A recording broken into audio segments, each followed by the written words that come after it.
Students, आज के topic में हम डिस्कस करने जा रहे हैं क्वांटम नंबर्स। क्वांटम नंबर्स क्या होते हैं? क्वांटम नंबर्स होते हैं एक तरह से, अगर हम कहें कि इलेक्ट्रॉन कहाँ पाया जाएगा, इलेक्ट्रॉन का एड्रेस हमें ढूंढना है, तो उसको हम सेट ऑफ क्वांटम नंबर्स से ढूंढते हैं। जैसे हाइजेनबर्ग्स अनसर्टेनिटी प्रिंसिपल से ये साबित हो चुका था कि इलेक्ट्रॉन किसी डेफिनेट जगह हम उसको पा नहीं सकते। किसी भी एटम में इलेक्ट्रॉन के पाए जाने की प्रोबेबिलिटी होती है कि इलेक्ट्रॉन कहाँ पाया जाएगा, तो उस प्रोबेबिलिटी को ढूंढने के लिए सेट ऑफ क्वांटम नंबर्स होते हैं। ये क्वांटम नंबर्स एग्जैक्टली डिफाइन करते हैं कि इलेक्ट्रॉन न्यूक्लियस से कितनी दूर पे पाया जा सकता है और जिस ऑर्बिटल में पाया जाएगा उसका शेप कैसा होगा और उसका ओरिएंटेशन स्पेस में कहाँ पे होगा। कंफ्यूज नहीं होना, मैं अभी एक एक करके डिस्कस करती हूँ, आपको समझ में आता चला जाएगा। तो सेट ऑफ क्वांटम नंबर्स में 4 क्वांटम नंबर्स होते हैं। एग्जैक्टली उसी तरह अगर मान लीजिए आपको किसी का एड्रेस ढूंढना है, आप कहीं पे लेटर पोस्ट करना चाहते हैं तो एड्रेस लिखते हैं। एड्रेस में आप उसकी कंट्री का नाम लिखते हैं, आप उनके शहर का नाम लिखते हैं, गली का नाम लिखते हैं और मकान नंबर लिखते हैं। यही सारी चीजें अब हम इलेक्ट्रॉन का पोस्टल एड्रेस ढूंढने चलते हैं। चलो, सबसे पहला जो क्वांटम नंबर है उसे हम नाम देते हैं प्रिंसिपल क्वांटम नंबर।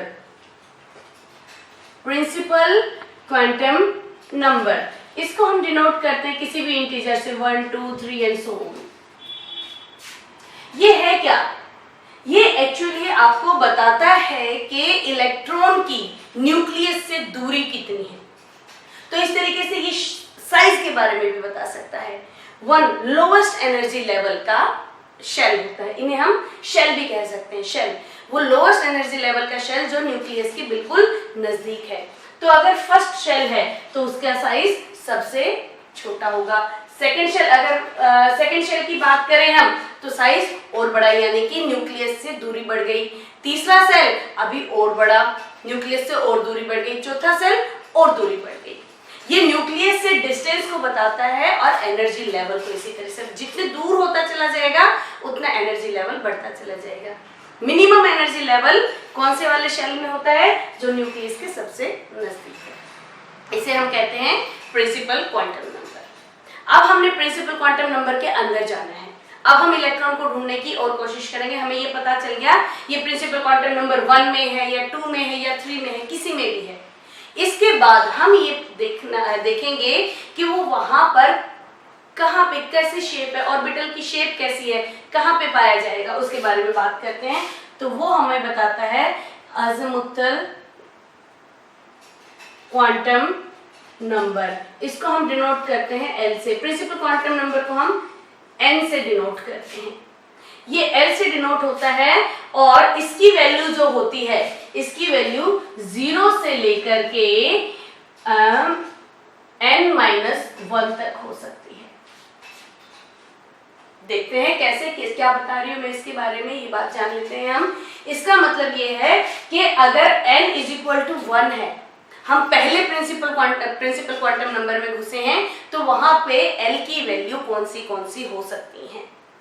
जैसे मान लीजिए n = 1 है हमारा, तो उसमें l क्या होगा? l की वैल्यू 0 से लेके n-1 तक हो सकती है। n हमने 1 लिया है तो 1 - 1 = 0, यानी कि यहाँ पे एक ही सब शेल, इसे हम सब शेल भी कहते हैं। Azimuthal quantum number is subshell, यानी कि प्रिंसिपल क्वांटम नंबर अगर 1 है तो उसमें सब शेल एक ही है और जिसका वैल्यू है 0। मैथमेटिकल वैल्यू नहीं है ये, इसको अब आगे मैं डिस्कस करती हूँ।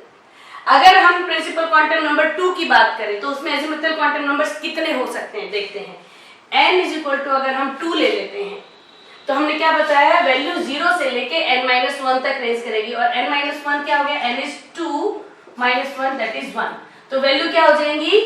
0 and 1। 2 अज़ीमुथल क्वांटम नंबर होंगे किसमें? प्रिंसिपल क्वांटम नंबर 2 में। अगर मैं प्रिंसिपल क्वांटम नंबर 3 ले लूं, यानी कि n = 3 ले लेती हूँ, तो इसकी वैल्यू क्या होगी? 0 से लेके n-1। n क्या है? 3 है, तो 3 - 1 = 2। तो वैल्यूज क्या होंगी? 0 1 and 2। अगर मैं कहूँ n इज इक्वल टू 4 है, यानी कि हम अगर फोर्थ प्रिंसिपल क्वांटम नंबर में घुसते हैं, हम घुस जाते हैं, एंट्री करते हैं, हम वर्चुअली सोच रहे हैं कि हम प्रिंसिपल क्वांटम नंबर के अंदर आए हुए हैं। अगर हम चौथे प्रिंसिपल क्वांटम नंबर में आए हुए हैं तो हमें वहां कितने l मिलेंगे? मैंने आपको बताया इसकी वैल्यू क्या होती है, 0 से लेकर के n-1 तक। तो n-1 क्या होगा यहाँ पे, 4-1 यानी कि 3। तो वैल्यूज क्या होंगी 0 से लेके 3 तक, दैट इज 0, 1, 2 एंड 3। ये वैल्यूज हो सकती हैं किसकी, L की। अगर n इज इक्वल टू 1 है, पहले प्रिंसिपल क्वांटम नंबर में घुसेंगे तो एक ही हमें L मिलेगा, एक ही सबशेल मिलेगा, दैट इज 0। n में 2 में घुसेंगे तो हमें 2 सबशेल मिलेंगे जिसका नाम होगा 0 और 1। अगर n इज तीसरे वाले हम शेल में घुसेंगे तो हमें सबशेल कितने मिलेंगे, 0, 1 एंड 2, यानी कि 3 सबशेल मिलेंगे।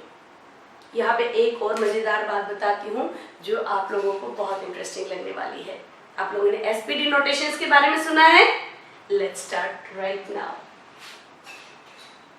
0 का नाम क्या है, 1 का नाम क्या है, और भी नाम दिए गए हैं। 0 को हम S कहते हैं, 0 का नाम हो गया S, यानी कि अगर n इज इक्वल टू 1 में हमने एंटर किया तो वहां पे एक हमें सब शेल मिला जिसकी वैल्यू थी 0, उसका नाम क्या है, S।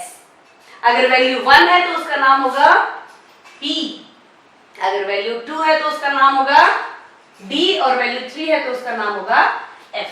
तो हमने पाया कि अगर n इज इक्वल टू 1 है तो उसमें एक ही सबशेल है, एक ही सबशेल है जिसकी वैल्यू 0 है, तो उसका नाम क्या होगा, I am sorry, S orbit, S subshell. n is equal to 1 में सिर्फ एक ही सबशेल होगा और उसका नाम क्या होगा, 1s। अगर हम सेकंड में घुसते हैं तो उसमें क्या हुए, 2 मिले, 0 और 1, तो इसको क्या नाम देंगे हम, 0 का मतलब होता है S और 1 का नाम होता है P। हम घुसे किसमें है, सेकंड में, तो इनका नाम हो जाएगा 2s एंड 2p।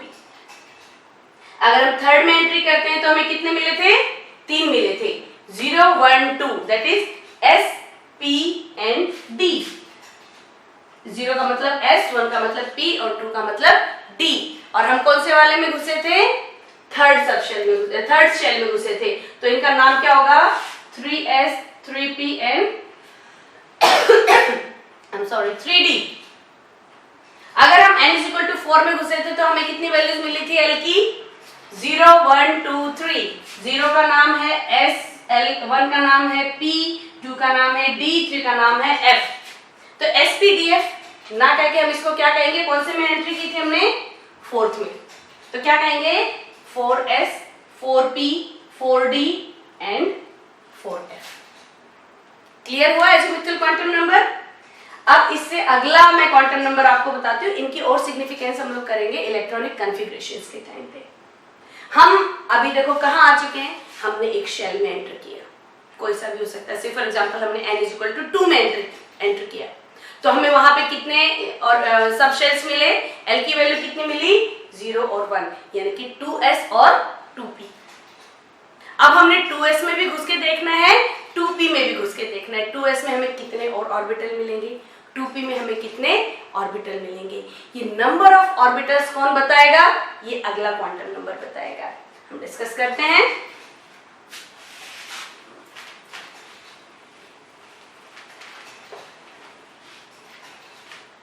तीसरा क्वांटम नंबर है जिसे हम कहते हैं मैग्नेटिक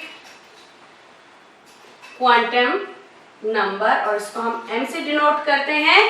इसकी जो वैल्यू होती है ये रेंज करती है -L2 + L, -L से +L तक इसकी वैल्यू रेंज करती है। अभी मैं समझाती हूँ आप लोगों को। और कितने ऑर्बिटल पाए जा सकते हैं, इसको हम किस कहेंगे, ऑर्बिटल।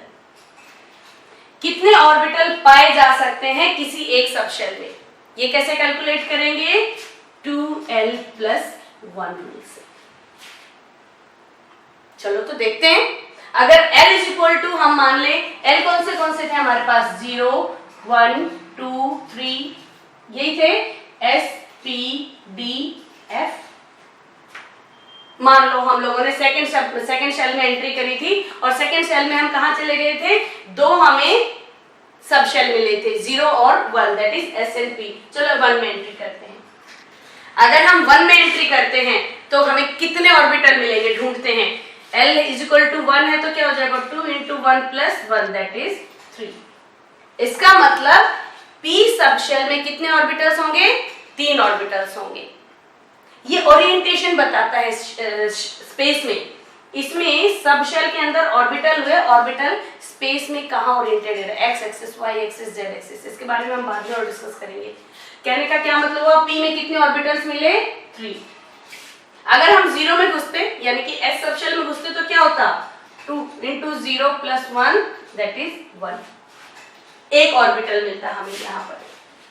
अगर हम L इज इक्वल टू 2 में एंट्री कर लेते हैं तो क्या हो जाएगा, 2 इंटू 2 प्लस 1 दैट इज 5।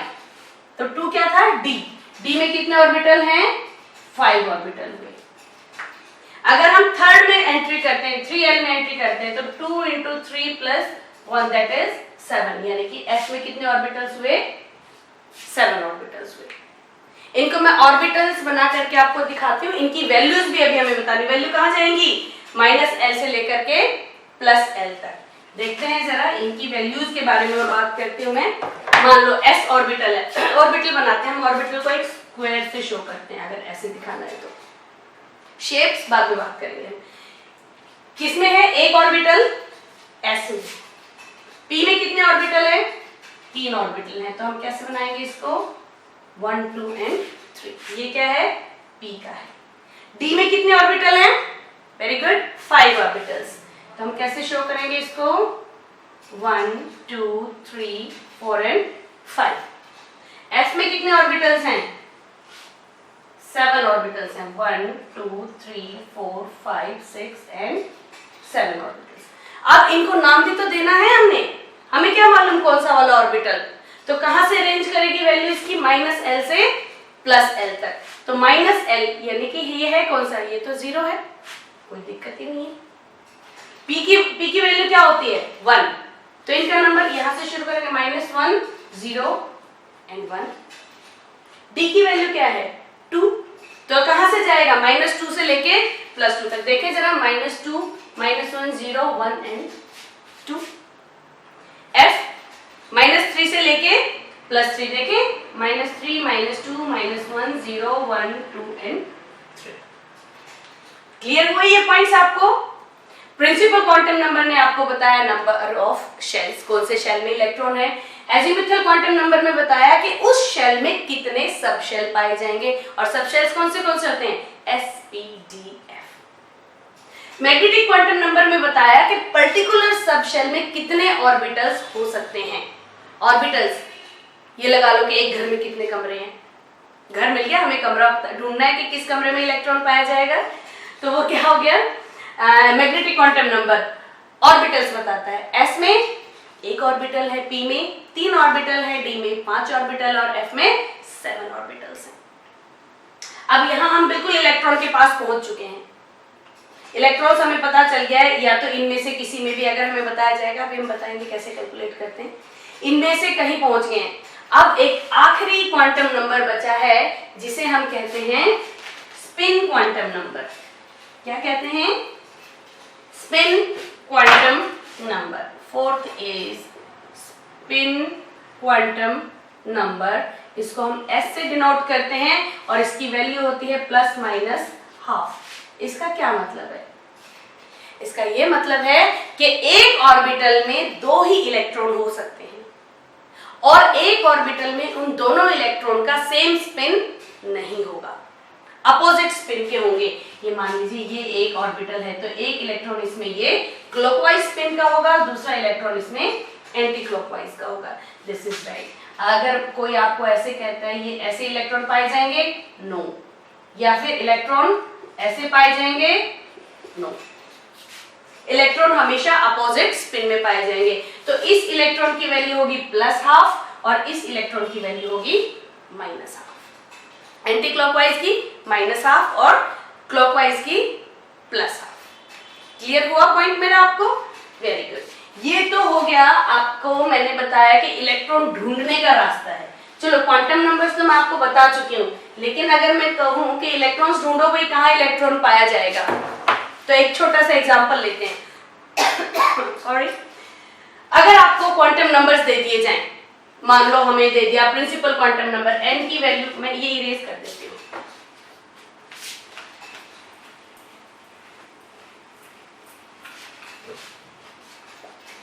मान लीजिए n की वैल्यू आपको दे दी 3, यानी कि थर्ड शेल में इलेक्ट्रॉन आपने ढूंढने जाना है। अभी एड्रेस लिख रही हूं मैं यहाँ पे, n की वैल्यू 3 दे दी, l की वैल्यू मान लेते हैं हम 2 दे दी आपको, क्वेश्चन में कुछ भी हो सकता है, n की वैल्यू आपको -1 दे दी और s की वैल्यू आपको +½ दे दी। आप इससे इलेक्ट्रॉन बता सकते हो कहाँ पाया जाएगा, कैसे? n = क्या है 3, तो आप 3 यहाँ पे लिख दोगे 3, राइट। L = 2 क्या है, L2 क्या होता था देखो जरा, 0 का मतलब S था, 1 का मतलब P था, 2 का मतलब D, तो 2 = D, तो क्या हो जाएगा ये 3D। D में कितने ऑर्बिटल्स थे 5, वेरी गुड, जरा ऑर्बिटल्स बना लेते हैं फिर हम यहाँ पे 3D के 5 ऑर्बिटल बना लें। इसकी वैल्यू कहां से कहां तक थी, -2, -1, 0, 1 and 2। देखो एड्रेस समझ में आ रहा है। अब n की वैल्यू क्या दी -1, तो इलेक्ट्रॉन कहाँ है, इस वाले कमरे में है, -1 में। स्पिन क्या दिया है +½ तो ये कौन सा वाला इलेक्ट्रॉन है, दिस इज द इलेक्ट्रॉन। एक और बताऊं, उसके बाद कंक्लूड करते हैं।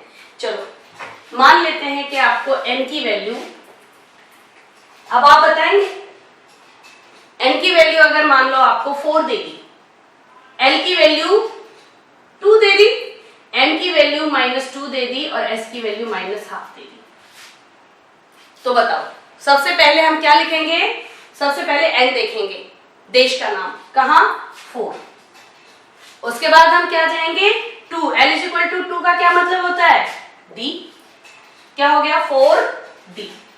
D में कितने ऑर्बिटल्स होते हैं 5, बना लो जरा 5 ऑर्बिटल्स,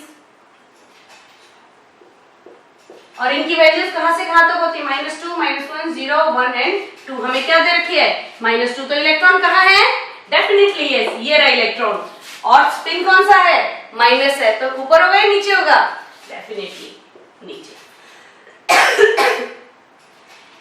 इस वाले टॉपिक में मैंने डिस्कस किया आप लोगों के साथ क्वांटम नंबर्स। क्वांटम नंबर्स क्या हैं, क्वांटम नंबर्स इलेक्ट्रॉन को कहां पाया जाएगा ये बताने के लिए यूज किया जाता है। 4 क्वांटम नंबर्स होते हैं जो कि आपको एग्जैक्टली बताते हैं कि इलेक्ट्रॉन कहां, प्रोबेबिलिटी, देखिए इलेक्ट्रॉन एग्जैक्टली तो हम बता ही नहीं सकते कहां है, probability of finding a electron है, सबसे पहले शेल में जाएंगे, फिर सब शेल में, फिर ऑर्बिट में, और फिर उसका स्पिन। ये चारों चीज हम 4 प्रिंसिपल क्वांटम नंबर से बता सकते हैं। बहुत आसान हो जाता है इसके बाद इलेक्ट्रॉन को स्टडी करना।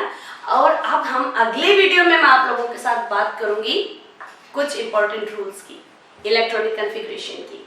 तब तक के लिए गुड बाय।